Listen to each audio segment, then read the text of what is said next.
Welcome back to my channel, Outside the Box Financials, where we think differently for a better tomorrow.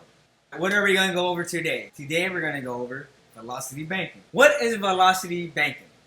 Well, I'm going to tell you. It is using income and putting it into lines of credit to reduce interest and payoff periods.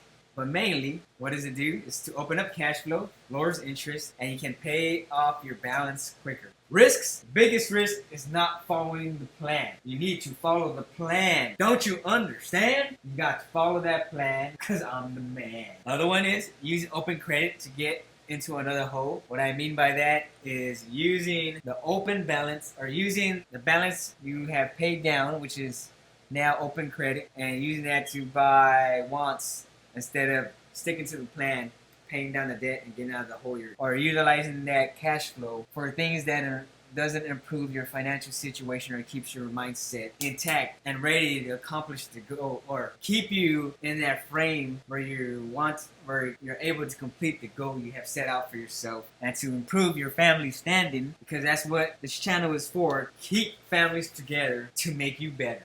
Okay, so now what we got here is just some numbers I put down just so I can use for an example, so you can see what velocity banking can do. So we got a balance of $4,400, expenses at $4,500, and a negative cash flow at $100. We got a credit card with a $9,000 balance and a $10,000 credit limit at 26%. This credit card is disgusting. But anyways, now monthly payment on that credit card is $232.50. But wait, how can we use that, or how can we open up cash flow by getting rid of this $232.50? Well, let's keep going. This $232.50 monthly payment consists of a principal payment, which is $37.50, which just by looking at it, it's going to take forever to pay down this balance. And majority of that credit card monthly payment is going to an interest charge, which is $195. $195. Doesn't that bother? Because it's not a dollar. We're going to look at some scenarios and see what is the best way and quickest way to save on interest and pay down this credit card the fastest. So we got number one. We can just pay the minimum, and if you guys would like, you can just pay for 60 years and have an interest charge of $43,693 at the end of those 60 years. So you'll likely be in retirement age, using your Social Security to pay off all of that, or pay off that credit, which is no bueno. So we go to scenario two,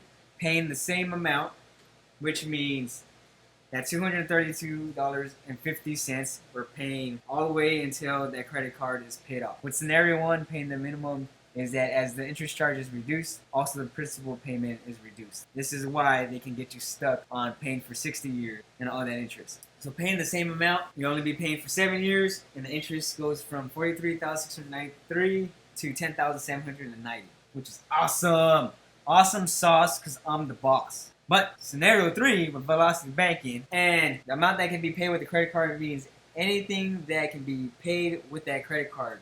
So for instance, your electricity bill, your water bill, your phone bill, things such as that, which we're going to use an example of $2,200, which will reduce it from 7 years to 3.5 years. And you'll have an interest charge of $3,482, which is extremely better. But can we even do better than that? Scenario four, we can utilize our whole income, and by doing that, we can utilize third parties such as Plastique or similar companies such as them, which reduces it by another year to 2.5 years, and an interest charge almost gets reduced by 50% to $1,473 in interest paid at the end of paying off that credit card. Now, there's another scenario 5, and you'll see it on another one. The open cash flow we're going to have, because that payment, the $232.50, as we put our income into the credit card, it satisfies that payment, which reduces it even further to 1 year and $634, which is great.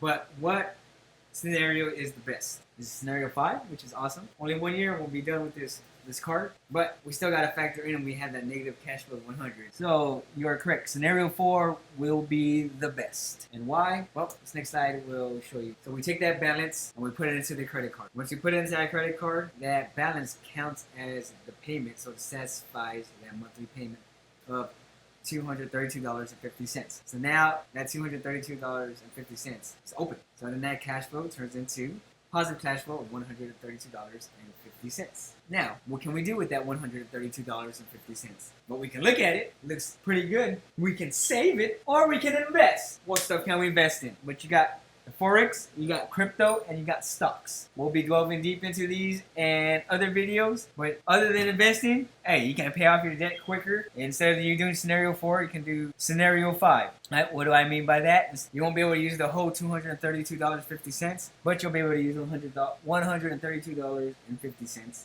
And you'll still pay it off quicker. Next, right, the one I want you to do is to ensure you keep the mindset on track, meaning you stick with the plan and you don't change it. If you need to use that $132.50 for other things to stick to that plan, ensure you do. So something you can do, that way everybody can pump you up and you could look good in front of your wife, your spouse. You know what I'm saying? Hey, do something nice for them. Go buy them some flowers. Go buy them some chocolate. Take them out to the bowling alley. You guys go, to the bar over there and sing some karaoke. You know what I'm saying? Take them to the gas station. Let them get some, while you get some gas, let them get some snacks. Let them get some nerds. Let them get some Oreos. Don't even let them get the single Oreo. Let them get the double stuffed Oreo. Don't be a player or don't be a hater. Be a congratulator. But yeah, do something nice for the family. Take them out. Maybe it's not much, but at least you can do something and everybody can stay on board. And then now we start reducing the stress that's put on families because of financial issues. Well, that's all I got for today. Thanks for joining my channel again. This is Outside the Box Financials, where we think differently for a better tomorrow. See y'all later, because I'm the big dog skater.